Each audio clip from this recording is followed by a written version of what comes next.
오늘 하나님의 말씀 가운데에 두려움이라고 하는 단어가 있습니다. 정말로 두려워해야 할 것이 무엇인지를 묻고 있는 것입니다. 오늘 14절의 말씀에 그들이 두려워하는 것을 두려워하지 말고 근심하지 말고 이런 말씀이 있습니다. 그들이 두려워하는 것이 있어요. 그거 두려워하지 말고 다른 것을 두려워하라는 권면인데, 원래 이 말씀은 이사야서 8장의 말씀을 그대로 인용한 거예요. 그리고 당시의 교인들은 이 말씀 다 알고 있어요. 그거 두려워하지 말고 이거 두려워해야 돼 라고 잘 알고 있는 관용구와 같은 말씀이 이 말씀입니다. 이사야의 상황을 보면 당시 고대 근동 지역에 거대한 제국인 아수르 제국이 세력을 확장해 가면서 이제 주변 국가들을 위협하고 있었습니다. 아수르가 거대 제국으로 밀고 내려올 때에 위협을 느꼈던 시리아와 북이스라엘은 동맹을 맺기로 결정을 합니다. 둘이 동맹을 이미 맺었습니다. 여기에 남유다도 동참하라고 손을 내밀었던 것이죠. 함께 세력을 합쳐서 북이스라엘의 아수르의 침공을 막아내자라고 하는 것입니다. 그런데 유다의 아하스는 이 제안을 거절합니다. 그러자 제안을 거절한 남유다를 향하여서 북이스라엘 그리고 시리아의 동맹이 침공을 해 들어오는 그런 상황이 됐습니다. 아하스 왕은 이 두 왕의 침략으로 인하여서 큰 두려움에 빠졌습니다. 어떻게 해야 될지 모르겠어요. 마음이 녹아내리는 것이죠. 이때 이사야 7장에서 아하스 왕에게 하나님을 신뢰하면 된다, 두려워하지 마라, 어떤 위협도 걱정할 필요가 없다라고 말해줘요. 이때 이사야 선지자가 하나님이 우리와 함께 하신다라고 하면서 주신 확신의 말씀이 이거예요. 처녀가 잉태하여 아들을 낳을 것이요 그의 이름을 임마누엘이라 하리라. 마태복음에 있는 이 말씀이 여기에서부터 나옵니다. 임마누엘이라 하리라. 하나님이 우리와 함께 하신다, 그러니 두려워하지 말라라고 하는 것이죠. 그런데 이 아하스 왕은 하나님의 약속을 믿는 대신에 인간적인 방법으로 이 문제를 해결하려고 했습니다. 아수르의 딜랏빌레셀 3세 왕에게 막대한 조공을 바치면서 도움을 구하는 거예요. 자, 시리아와 북이스라엘은 아수르의 침공을 막기 위해서 동맹을 맺었어요. 그런데 남유다는 그들이 공격해 들어오는 이 상황 가운데에서 다시 원래 강력하게 밀고 내려오는 아수르에게 조공을 바치면서 도와달라고 합니다. 좀 이상한 상황이죠. 이때 왕이 조공을 바치기 위해서 은금을 성전에 있는 은과 금, 그리고 왕궁 곳간에 있는 은과 금을 딱딱 긁어서 아수르에게 갖다 바친 겁니다. 이 방법도 성공하지는 못했어요. 이때 이 상황 가운데에서 나온 말씀이 이사야 8장 12절 13절 말씀이에요. 그들이 두려워하는 것을 두려워하지 말며 놀라지 말고 만군의 여호와 그를 너희가 거룩하다 하고 그를 너희의 두려워하며 무서워할 자를 삼으라. 아수르나 시리아 동맹을 무서워하지 말고 하나님을 두려워하라 라고 하는 말씀이에요. 그렇다면 오늘 여기 베드로전서에서 나오는 이 편지를 받는 교회들은 무엇을 두려워했을까 우리가 생각해 볼 필요가 있습니다. 당시 기독교인들은 로마 제국의 극한 박해 아래에 있었습니다. 이 제국이라고 하는 구약성경에서의 아수르 제국, 또 신약성경에서의 로마 제국, 이 제국이라고 하는 위협은 상당히 두려움을 갖게 만들 만한 이유가 됩니다. 황제 숭배를 거부하고 그리스도만을 섬기는 교회가 핍박을 받습니다. 당시에 로마 제국은 기독교에 대한 핍박을 더 강하게 할 수밖에 없었던 이유가 다 이제 황제를 숭배하는데 기독교는 이것을 거부했기 때문에 로마 제국에서는 기독교를 적으로 간주하는 거예요. 황제에 대한 이 숭배를 거부해. 그러면 이제 이 기독교라고 하는 이 단체에 이제 적으로 간주하면서 핍박하고 재산 빼앗고 장사 못하게 하고 세금 과하게 또 매기고 그러면서 투옥하는 사람들도 생기고 순교하는 사람들이 생겨나게 됐습니다.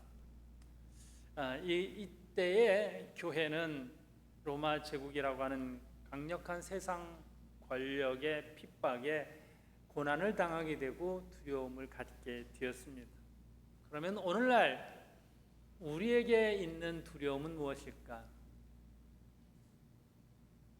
아하스 왕에게 있어서 아수르 동맹국 이런 것이 두려움이고 로마의 두려움, 로마가 주는 두려움이 초대교회의 두려움이었다면 오늘날 우리가 갖는 두려움들이 있습니다.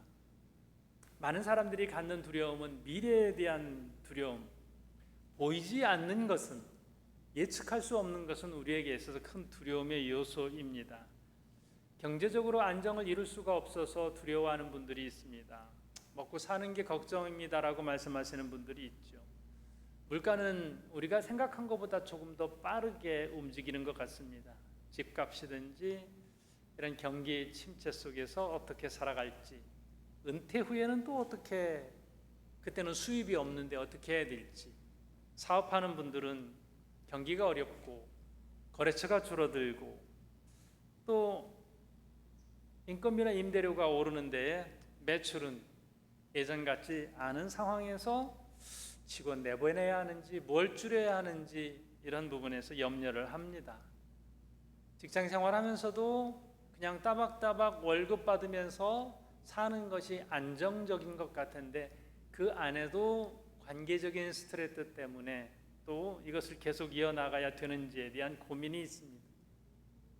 우리의 자녀들이 힘든 세상을 살아가면서 믿음 중심으로 살았으면 좋겠는데 너무 세상에 휩쓸리는 것 같아서 편하지는 않습니다.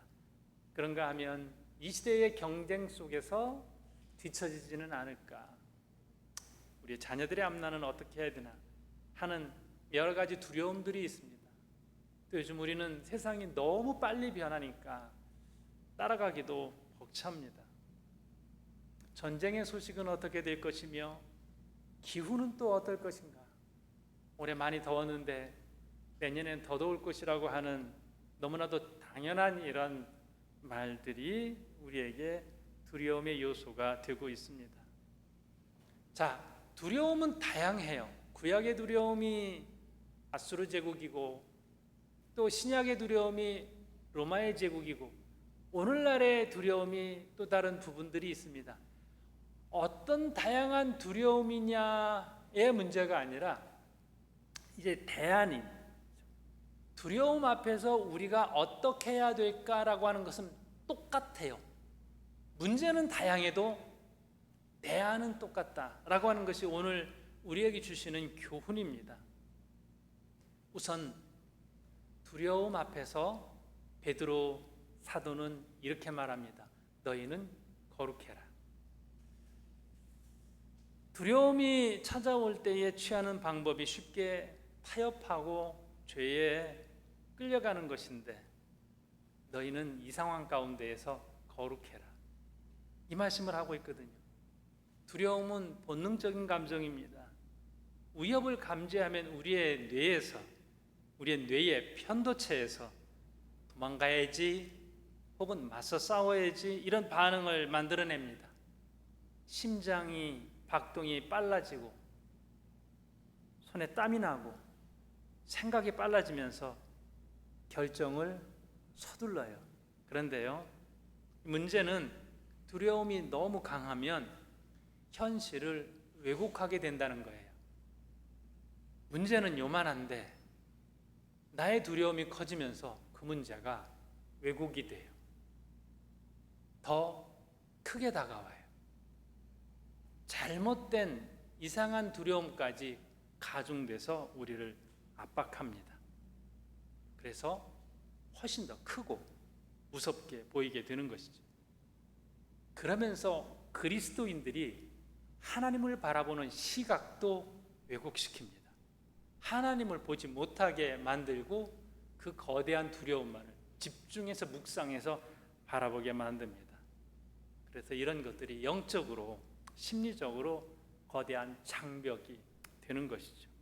그런데 베드로는 이런 상황 가운데에서 이런 두려움의 환경에 직면해 있을 때에 가장 먼저 거룩을 권면합니다.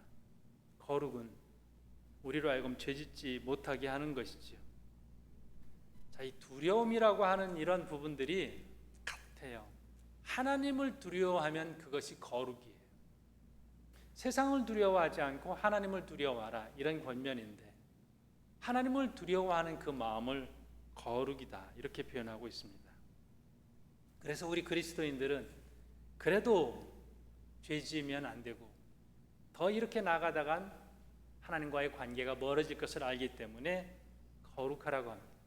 레위기 11장 45절에 보면 이렇게 말씀이 되어 있습니다. 내가 거룩하니 너희도 거룩할지어다. 거룩이라는 말은 세상의 구별됨이에요.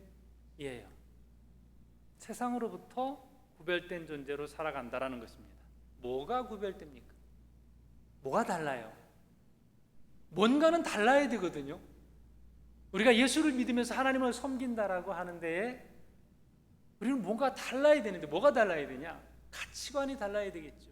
무엇을 더 가치 있게 여기느냐, 이게 달라야 되거든요. 자, 가치를 이야기하면 돈이 있죠. 세상 사람들이 돈이 중요하다라고 말할 때 그리스도인들의 입에서 똑같이 맞아, 그게 최고야. 근데 뭐가 달라요? 안 다른 거예요. 이것은 세상이 추구하는 성공과 권력과 인정, 똑같이 휩쓸려 가면서 말하면 안 다른 거예요. 그런데 우리는 거룩한 존재예요. 달라야 된다라고 하는 거거든요. 하나님 나라의 의, 이것이 가장 중요한 가치로 여기는 우리는 다른 거예요. 그런가 하면 목적이 달라야 돼요. 무엇을 위해서 살아가는가라는 거예요. 무엇을 위해서 내가 가진 것을 사용하는가. 세상에서는 자신의 만족, 또 인정 욕구에 대한 그런 것을 채우기 위해서 사용을 합니다. 무엇을 위해서? 우리는 하나님의 영광이 있습니다. 하나님 앞에 예배하고 이웃을 섬기면서 하나님의 목적에 따라서 사용하고 그렇게 살아가는 사람들이에요. 이게 달라요. 여러분, 뭐가 다릅니까? 나와 그리고 세상 사람들이 다른 것이 있어야 돼요. 뭔가 다른 것이 있으면 여러분은 거룩한 존재예요. 구별됨이 있으면 여러분은 거룩을 위해서 나아가는 거예요. 근데 하나도 안 다르면 아직 거룩과 좀 차이가 있는 것이죠. 그 방향을 위하여서 오늘 제안하는 것이 그리스도를 주로 삼는 거예요. 그리스도를 주로 삼으라. 15절의 말씀을 한번 봅니다. 너희 마음에 그리스도를 주로 삼아 거룩하게 하고, 거룩하게 하고 어떻게 해요? 그리스도를 주인으로 삼는 것이죠. 그렇지 않으면 두려움이 내 주인이 돼요. 두려움의 대상이 나의 주인이 됩니다. 두려움에 사로잡히면 그 문제를 회피하거나 그 문제를 해결하거나 이렇게 하기 위해서 우리의 온 정신과 에너지를 집중하게 됩니다. 그래서 그 두려움의 대상이 내 결정을 하는 데에 절대적 기준이 돼요. 최고의 결정, 예를 들면 사람들의 시선이 두려워지면 그들의 판단과 가장 중요한 기준으로 삼게 되는 것이 그 시선이 돼요. 그러면 그게 주인이 되는 것이죠. 내가 왜 그것을 결정하느냐? 그럴 때에 사람들의 평가나 사람들의 기준이 그 결정 기준이 된다라고 하면 그게 주인인 것이죠. 그런 똑같은 상황 가운데에서도 주님이 나의 결정의 이유입니다. 주님이 내 주인입니다라고 고백할 수 있어야 하는 것이죠. 그렇게 선포할 수 있어야 됩니다. 자, 주인이라는 말을 한번 또 보게 되면은요, 주님이라고 하는 이 말이 역사적으로 두 번 강하게 쓰였는데요. 한 번은 여호와 하나님 구약 성경에서 아도나이 주인, 주님, 하나님에게 하나님이라는 이 거룩한 말을 사용할 수가 없어서 이스라엘 백성들은 주인, 주님 이 단어를 썼어요. 그런가 하면 1세기 당시에 로마 황제를 향하여서 이 단어를 썼습니다. 아도나이 에테우스, 아도나이 에테우스, 아도나이 도미누스 에테우스 이렇게 썼습니다. 도미누스 주님이라는 말이요, 테우스 뭐냐면 하나님, 황제를 향하여서 주님이고 하나님이다. 이런 말을 공식적으로 도미티아누스 황제 때부터 사용을 해 왔습니다. 이게 의무였어요. 그리스도인들이 거부합니다. 당신은 하나님도 아니고 당신은 주님도 아니다. 그래서 핍박을 받는 것이죠. 오직 그리스도만이 주님이시다. 그 고백을 하기 힘든 환경 속에 있는 교회들에게 베드로가 강력하게 권면하는 거예요. 정신 똑바로 차리라고. 주인이 황제 아니라고. 내 주인이 물질이 아니라고. 내 주인이 사람들의 시선이 아니라고. 정신 차리라고. 내 주인은 주님이다. 그리스도를 주인으로 섬기며 고백하라고 했습니다. 그러면서 성도들에게 이런 권면을 합니다. 소망에 관한 이유를 준비하라. 세상에서 네 소망이 뭐야? 라는 질문을 했을 때 내 소망은 이거야 라고 대답할 수 있는 말을 항상 준비하라 라고 하는 것입니다. 자, 15절 말씀의 가운데 후반절 부분이 이렇게 되어 있습니다. 너희 속에 소망에 관한 이유를 묻는 자에게는 대답할 것을 항상 준비하되, 이렇게 되어 있습니다. 질문이 있다는 거예요. 세상에서 도대체 왜 기독교인들은 다르냐? 왜 기독교인들은 박해와 고난을 기꺼이 감수하느냐? 왜 기독교인들은 목숨까지 버려가면서 황제 숭배를 거부하느냐? 왜 기독교인들은 고난 중에도 평안하고 고난 중에도 기뻐하냐? 왜 그러냐? 이 질문 속에서 답할 수 있는 대답을 항상 준비하고 있으라. 네 소망 뭐냐? 이 말씀입니다. 여러분은 준비되어 있습니까? 그 대답에 대해서 추가하는 것이 선한 양심이었습니다. 16절의 말씀을 보니까요, 선한 양심을 가지라. 이는 그리스도 안에 있는 너희의 선행을 욕하는 자들로 그 비방하는 일에 부끄러움을 당하게 하려 함이라. 선한 양심, 그것은 그 다음에 선한 행실, 이게 정답이라는 거예요. 이게 내 대답이라는 거예요. 세상에서 뭐가 제일 중요하냐? 어떤 가치로 살아가느냐? 너희 소망은 뭐냐? 라는 세상의 질문을 들었을 때 내 대답은 이거예요 라고 내놓을 수 있는 그 대답이 선한 양심, 선한 행실. 그리하여서 결과적으로 세상 욕심을 향하여서 자기 위주로 살아가는 사람들을 부끄럽게 만들 수 있는 그러한 것이 있어야 한다는 것이죠. 그리스도인은 양심을 팔아먹고 부끄러운 결과를 맺어서는 안 된다는 것이죠. 기독교인을 보면서 세상 사람들이 당신의 행실을 보니까 내가 다 부끄럽습니다, 내가 잘못됐습니다 라는 결과를 도출할 수 있어야 한다는 것입니다. 양심이라는 말이 함께라는 단어와 진실을 안다, 진리를 안다 이 말이 겹쳐졌어요. 그러니까 내가 알고 있는 진리나 진실을 따라가는 그대로의 삶, 이게 양심이에요. 양심이 영혼의 창이다 이렇게 부르는 사람도 있고, 토스토옙스키 같은 분은 하나님이 우리에게 주신 하나님의 목소리, 믿는 사람이든 믿지 않는 사람이든 하나님을 알만한 것이 그 안에 있어요. 하나님의 소리라고 하는 것이죠. 믿음이라고 하는 것은 나와 하나님과의 관계를 맺어주게 되고, 양심은 그 믿음을 가지고 우리가 바로 살아갈 수 있게 하는 힘이 됩니다. 성경에 보면 이 양심이 쉽게 더러워지고 또 쉽게 오염되고 쉽게 환 맞을 수도 있다고 가르치고 있습니다. 그래서 이것을 잘 지켜나가라는 말씀들이 있어요. 디모데전서 1장 19절에 보면 믿음과 착한 양심을 가지라. 어떤 이들은 이 양심을 버렸고 그 믿음에 관하여는 파선하였느니라.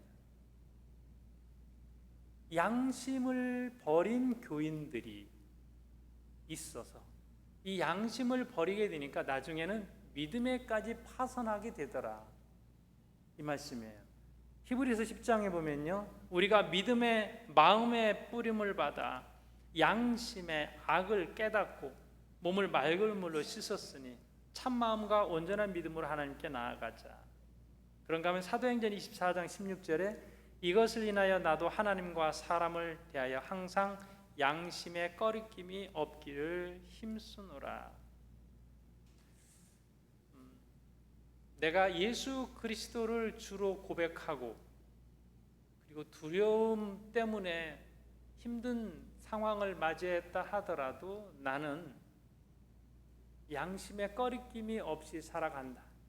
너희도 이렇게 살아가라 라고 하는 권면을 여기서 하고 있습니다. 17절의 말씀을 볼까요? 선을 행함으로 고난을 받는 것이 하나님의 뜻일진데 악을 행함으로 고난받는 것보다 나으니라. 어려움이 있을 수 있다라고 하는 전제를 여기서 말씀하고 있어요. 이 어려움 가운데에 쉬운 길을 선택하지 마라. 양심을 버리는 그런 일을 선택하지 마라. 하나님의 뜻을 저버리지 마라라고 하는 강력한 권면입니다. 이미 베드로가 예언했던 그 고난이 여러분의 삶에 있을지 모르겠습니다. 참 믿음 따라서 사는 거 너무 힘들어요 라고 말씀하시는 분들이 계실지 모르겠어요. 내 믿음 지키기가 참 어렵습니다. 아니면 아직 그런 고난이 없었다면 앞으로 그런 고난이 생길지도 모르겠습니다. 두려움은 우리 모두에게 보편적으로 있는 그러한 부분이에요. 우리를 뒤흔드는 그러한 감정이기도 합니다. 두려움이 나를 움직이게 하지 말고 내 안에 계신 예수 그리스도가 나를 움직이게 하라는 권면입니다. 어떻게 나아갈까요? 달라야 되겠죠? 거룩의 길로 나아가는 거예요. 예수 그리스도가 모든 상황에서 나의 주인이에요. 그리고 우리는 소망이 무엇인지라고 하는 그 질문에 항상 답을 가지고 있어야 합니다.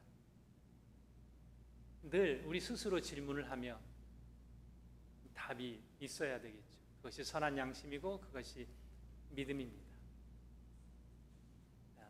우리가 타국에서 사는 이 삶이 안 쉽죠. 더 어렵죠. 한국보다 더 어려운 거 그 말이 맞아요. 그래서 늘 툭툭 던지는 말이 한국 같으면 이렇지 않을 텐데, 한국 같으면 이게 쉬운데, 그러면서 힘들다는 말을 합니다. 그래도 정답은 똑같습니다. 두려움 대신에 그리스도를 주로 섬기면서 나아가는 것입니다. 믿음 지키기 어려운 거 로마 시대도 아시아 시대도 지금 이 시대도 마찬가지입니다. 맞는 말입니다. 그러나 정답은 주님밖에 없음을 선언하면서 저와 여러분이 이 시대에 승리하며 나아갈 수 있기를 주님의 이름으로 축복합니다. 함께 기도하겠습니다.